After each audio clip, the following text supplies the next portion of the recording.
Eat with Steve. Today we are making a delicious recipe with a vegetarian pasta.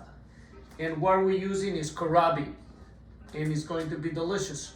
Kohlrabi, garlic, onion, cayenne pepper, cinnamon, cumin, rice vinegar, olive oil. We have in the fry pan here, we are going to use 1/4 of a cup of olive oil. We're going to give it a quick wash.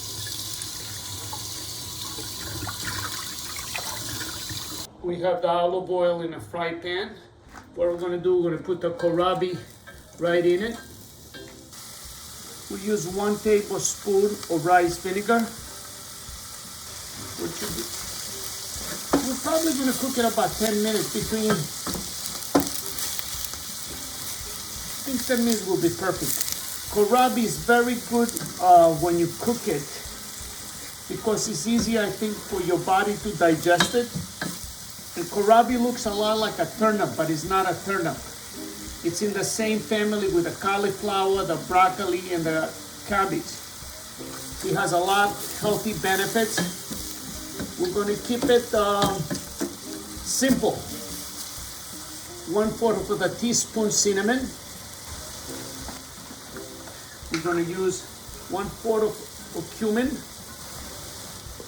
1/4 of a teaspoon of dry onion. 1/4 a teaspoon of garlic. And cayenne pepper depends how spicy you like it. I'm going to put just like a drop, like a pinch. So we're going to mix it up. I want all the spices to get distributed.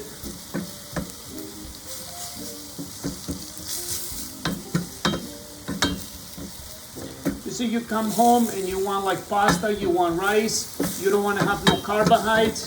This is something you can make really quick. And I love when I make something and it makes people feel good. It makes people feel healthy. And I really don't like using sugar in any of my dishes. It looks like everything is mixed well. What we're going to do now, I'm going to bring the fire down to between medium and low. So where we're going to put a pinch of salt. It's up to your taste. What I'll do, I'm just going to cover it right now. We're going to let it cook. The Kohlrabi is ready. You see, we cooked it 5 minutes in medium heat. Then we brought the fire down to medium, between medium and low. And we'll cook it for another 5 minutes with a lid on. It's ready. 10 minutes, you have a nice dish to go with your protein. And this is not rice, this is not pasta.